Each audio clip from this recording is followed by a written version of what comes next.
మీ business ఏదైనా మీ ఊర్లో promotion చేయాలంటే అది సుమన్ టీవీతోనే సాధ్యం. ఇప్పుడే సంప్రదించండి.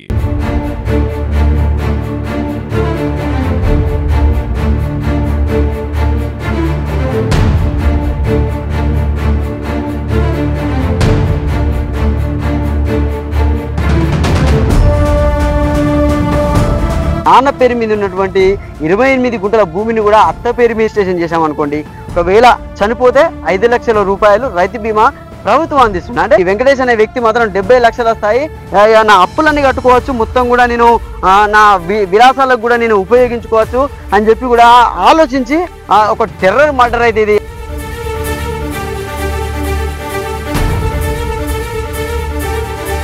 నమస్తే, వెల్కమ్ టు సుమన్ టీవీ. దృశ్యం 2 సినిమాను తలదన్నే విధంగా తోగుట మండలంలోని పెద్దమాసానిపల్లె గ్రామంలో ఒక మర్డర్ జరిగింది. ఇన్సూరెన్స్ డబ్బుల కోసం అత్తను అల్లుడు ఒక తార్ వాహనంతో గుద్ది హత్య చేయించాడు. హత్య చేయించిన అల్లుడే 100 డయల్కు ఫోన్ చేసి మా అత్తమ్మకు ఒక వాహనం, గుర్తు తెలియని వాహనం ఢీకొట్టింది అని చెప్పి పోలీసులకు ఫిర్యాదు చేశాడు. ఇదంతా కూడా ఒక ఇన్సూరెన్స్ డబ్బుల కోసమే ఆ అల్లుడు చేశాడు. అంటే నిన్నటి రోజున కూడా సిపి అనురాధ కూడా ఒక ప్రెస్ మీట్ని పెట్టి ఈ యొక్క ఘటనను మాత్రం బయటికి తీయడం అయితే జరిగిందంటే మనం లోపలికి వెళ్ళి తెలుసుకుందాం అసలు ఈ మర్డర్ అతను ఎందుకు చేశాడు, అంటే ఇన్సూరెన్స్ డబ్బుల కోసం ఇంత దారుణానికి ఎందుకు ఒడిగట్టాడు. అంటే కాళ్ళు గడిగి అల్లుడి ఒక కూతుర్ని చేతిలో పెట్టిన అత్తనే ఇన్సూరెన్స్ డబ్బుల కోసం అల్లుడు ఇంత దారుణంగా చంపవలసిన అవసరం ఎందుకు వచ్చింది.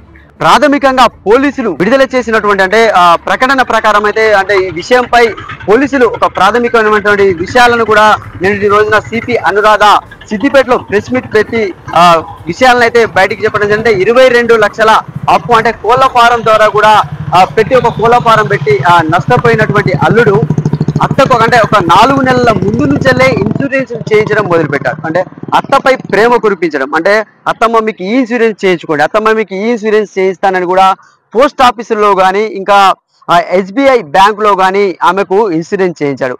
ప్రస్తుతానికి ఆమె 57 సంవత్సరాల వయసు, అంటే 60 సంవత్సరాలు దాటితే ఇన్సూరెన్స్ రాదు, వర్తించదు.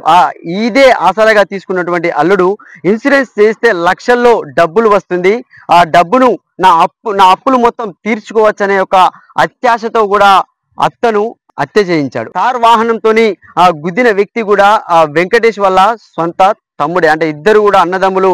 ప్రణాళికాబద్ధంగా కూడా దృశ్యం 2 సినిమాను తలదన్నే విధంగా ఈ మర్డర్ అయితే జరిగిందంటే మనం గ్రామం లోపలికి వెళ్దాం. అసలు ఏంటి పరిస్థితి, అంటే ఆ యాక్సిడెంట్ ఎక్కడ జరిగింది అనేది కూడా మనము పూర్తిగా కూడా మేము మా సుమన్ టీవీలో చూపించే ప్రయత్నం అయితే చేస్తాం.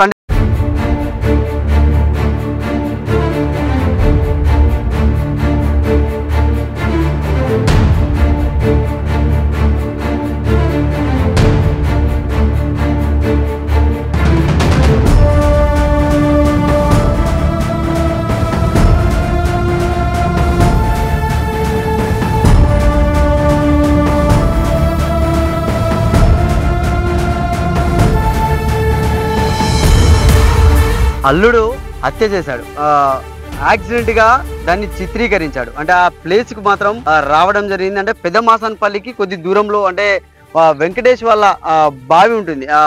అతడు ఎవరైతే ఉన్నారో వెంకటేష్ ఎవరైతే ఉన్నారో వాళ్ళ అల్లుడు అత్తని ఇక్కడికి తీసుకొచ్చి అంటే వాళ్ళ కొండపాక మండలంలోని సిరిసనగర్ల నుంచి కూడా ఇక్కడికి తీసుకురావడం జరిగింది. అంటే ఇక్కడ బాయికాడ ట్రాన్స్ఫారం ఫిట్ చేస్తున్నారు, ఇక్కడ నువ్వు రావాలి, ఇక్కడికి ఒక సంతకం చేసేందుకు ఇక్కడికి రావాలని చెప్పి అల్లుడైతే ఇక్కడికి తీసుకురావడం జరిగింది. అంటే ఇదే ప్లేస్ లోకి అంటే మనం మర్డర్ చేయబడ్డ ప్లేస్ లోకి మనం అయితే ఇప్పుడు రావడం అయితే జరిగింది. అంటే ఈ రోడ్డు ప్రధాన రహదారి ఇది, ఈ రహదారి గుండా ఎన్నో వాహనాలు ప్రయాణిస్తాయి. ఒక ప్రధాన రహదారి గుండా ఒక పక్క ప్లాన్ గా మర్డర్ చేసేందుకు పక్క ప్లాన్ గా కూడా అంటే ఎప్పటి సందో ప్లాన్ చేశాడు, ఆ ప్లాన్ ను పక్కాగా కూడా అమలు చేశాడు. అంటే ఈ నెల 7వ తారీఖున అమలు చేశాడు. ఇదే ప్లేస్ లోనైతే చూడండి విజువల్స్ లో మా కెమెరామెన్ శేఖర్ చూస్తున్నాడు. అంటే ఇదే ప్లేస్ లో కూడా మీకు ఇక్కడ అత్తను అంటే ఇక్కడ చెట్టు కింద కూర్చున్నటువంటి అత్త ఇక్కడే బండి పెట్టి వాళ్ళు ఇక్కడే తీసుకొచ్చినటువంటి 2 వీలర్ కూడా పెట్టడం జరిగింది. పెట్టిన తరుణంలో కూడా ఇక్కడ ఉన్న తర్వాత అక్కడి నుంచి అంటే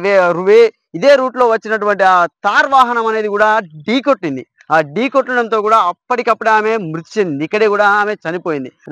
యాక్సిడెంట్ గా కూడా దాన్ని చిత్రీకరించినటువంటి అల్లుడు అంటే ఇన్సూరెన్స్ డబ్బుల కోసం దురాశ అత్యాశకు పాల్పడి కూడా ఇక్కడ మర్డర్ అయితే చేయడం జరిగింది. అంటే ఇది ఒక చాలా దారుణమైనటువంటి విషయం. అంటే చెప్పుకోవడానికి కూడా ఇది ఒక దృశ్యం 2 సినిమాను మించి ఈ మర్డర్ చేశారు. అంటే మరొక సినిమాను కూడా అంటే ఈ స్టోరీని మరో సినిమాగా కూడా చిత్రీకరించే విధంగా అంటే అతి ఘోరంగా కూడా ఇది మర్డర్ చేశారు. అంటే ఎవరైనా చూస్తే కూడా అరే అల్లుడు ఎంత మంచివాడు రా, ఈ అల్లుడు ఎంత మంచివాడు, ఈమెకు ఒక మంచి అల్లుడు దొరికాడు, మంచిగా చూసుకుంటున్నాడు, ప్రతి ఒక్కటి కూడా అడిగిన వెంటనే తీసుకువస్తున్నాడు, అడగకుండా కూడా ఎన్నో మంచి పనులను చేస్తున్నాడు అనే తరుణంలో కూడా అల్లుడు యొక్క క్రూరత్వం అనేది కూడా బయటపడిపోయింది. అంటే అల్లుడు అతని దురాశ అనేది ఎంత దారుణమైందంటే ఒక మానవ సంబంధాలు అసలు ఏమైపోతున్నాయి, అసలు మంట కలిసిపోతున్నాయి మానవ సంబంధాలు అనేటివి. అంటే డబ్బుకే ప్రాధాన్యత ఉంది అనేది మాత్రం ఈ మర్డర్ అనేది మాత్రము పక్కగా చూడండి. చూడండి అంటే ఒక రక్తపు మరకలను కూడా మీకు చూపించే ప్రయత్నం చేస్తున్నాం. చూడండి ఇక్కడ ఎంత దారుణమైనటువంటి పరిస్థితి అంటే అసలు చెప్పడానికి కూడా మాటలు రావట్లేదు. అంత దారుణంగా ఈ పరిస్థితులు అయితే ఇక్కడ కనబడుతున్నాయి. అంటే ఘోరం అంటే ఘోరం. ఇది ఎక్కడా లేని విధంగా కూడా అంటే ఇంకొకరు నేర్చుకునే విధంగా ఇంకొకరు చేసే విధంగా దీన్ని ఎంత కూడా వివరించాలన్నా కూడా కొద్దిగా బాధేస్తుంది అసలు. అంటే ఆమె ఒక 57 ఏళ్ళ వృద్ధురాలు, ఆమె ఆమె పని ఆమె చేసుకుంటూ కూడా ఉన్నంత తరంలో కూడా అంటే 60 సంవత్సరాలు నిండితే ఇన్సూరెన్స్ రాదు.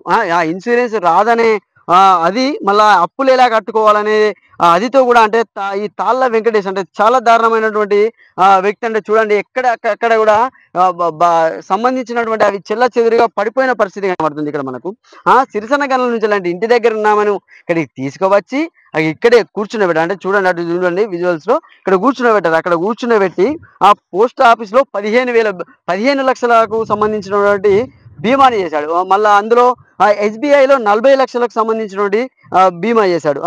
రైతు బీమా 5 లక్షలు. అంటే తండ్రి పేరిట ఉన్న 28 గుంటల పొలాన్ని కూడా అత్త పేరిట రిజిస్ట్రేషన్ చేశాడంటే ఎంత పక్కా ప్రణాళికతో అంటే పక్కా మర్డర్ స్కెచ్తో అంటే 4 నెలల ముందు నుంచెల్లే స్కెచ్ వేసుకొని అంటే వాళ్ళ నాన్న పేరు మీద ఉన్నటువంటి 28 గుంటల భూమిని కూడా అత్త పేరు మీద అంటే ఈ 28 గుంటల భూమి ఆమె పేరు మీద రిజిస్ట్రేషన్ చేశామనుకోండి, ఒకవేళ చనిపోతే 5 లక్షల రూపాయలు రైతు బీమా ప్రభుత్వం అందిస్తుంది. అంటే అది ప్రభుత్వం అందిస్తున్నటువంటి 5 లక్షలు కూడా తనకే వస్తాయి, మాకే వస్తాయి అనేది ఇటు 50 లక్షలు మళ్ళీ ఇటు 15 లక్షలు మొత్తం చూసుకున్నా కూడా ఎంత లేదైనా కూడా దాదాపు ఒక 70 లక్షలకు మన ఈ వెంకటేష్ అనే వ్యక్తి మాత్రం 70 లక్షలు వస్తాయి, నా అప్పులన్నీ కట్టుకోవచ్చు, మొత్తం కూడా నేను నా విలాసాలకు కూడా నేను ఉపయోగించుకోవచ్చు అని చెప్పి కూడా ఆలోచించి ఒక టెర్రర్ మర్డర్ అయితే ఇది. అంటే ఒక ఆలోచనలు అది ఆలోచిస్తూనే కూడా అసలు ఎట్లా చేయబుద్ది ఆయన ఎంతో ప్రేమగా ఉండేటువంటి వాళ్ళ అత్తమ్మ అంటే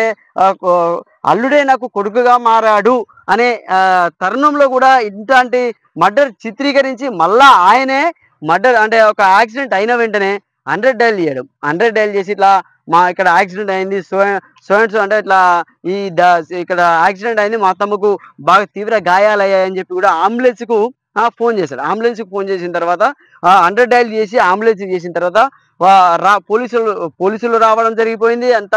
అంత్యక్రియలు కూడా పూర్తయిపోయాయి. వాళ్ళ తమ్ముడైనటువంటి కరుణాకర్ కారు అద్దెకు తీసుకున్నాడు. అంటే సిద్దిపేటలో తార్ వాహనాన్ని అద్దెకు తీసుకున్న తర్వాత వాళ్ళ అన్న కొండపాక నుంచి వాళ్ళ అత్తమ్మని అంటే సిరిసన గల్ల నుంచి వాళ్ళ అత్తమ్మని తీసుకొచ్చి ఇదే ప్లేస్ లో కూర్చుండబెట్టిన తర్వాత అంటే ప్రణాళికబద్ధంగా అంటే బరాబర్ ప్లాన్ ప్రకారం అన్న అయినటువంటి వెంకటేష్ లోపలికి వెళ్ళడం జరిగింది. లోపలికి వెళ్ళిన తర్వాత అంటే ట్రాన్స్ఫారం బిగిస్తారు ఇక్కడ అని చెప్పి వెళ్ళిన తర్వాత వాహనం పక్క పొంటి అదే చెట్టు కింద అక్కడ కూర్చున్నటువంటి వాళ్ళ అత్తమ్మ ఎవరైతే ఉన్నారో వారి అత్తమ్మ అంటే అతను లోపలికి వెళ్ళి రామవ్వని అక్కడ కూర్చుండబెట్టిన తర్వాత వెంకటేష్ లోపలికి వెళ్ళి వాళ్ళ తమ్ముడు అయినటువంటి కరుణాకర్కు ఫోన్ చేసి అంటే గుద్దేయమని చెప్పాడు. వచ్చి వాహనం వచ్చి ఢీకొట్టేయడంతో గతం ఆమె అక్కడికక్కడే కూడా చనిపోయింది, తీవ్ర గాయాలైంది, చనిపోయింది. సిపి అనురాధ గారు ఇట్లా ప్రెస్ మీట్ పెట్టిన తర్వాత పోలీసులు వాళ్ళను మీడియా ముందు ప్రవేశపెట్టిన తర్వాత ఇదంతా విషయం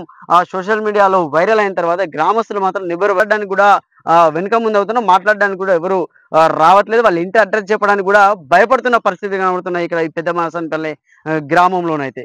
ఇది ఇక్కడి పరిస్థితి. కెమెరామెన్ శేఖర్తో సతీష్, సుమన్ టీవీ, పెద్దమాసనపల్లి నుండి.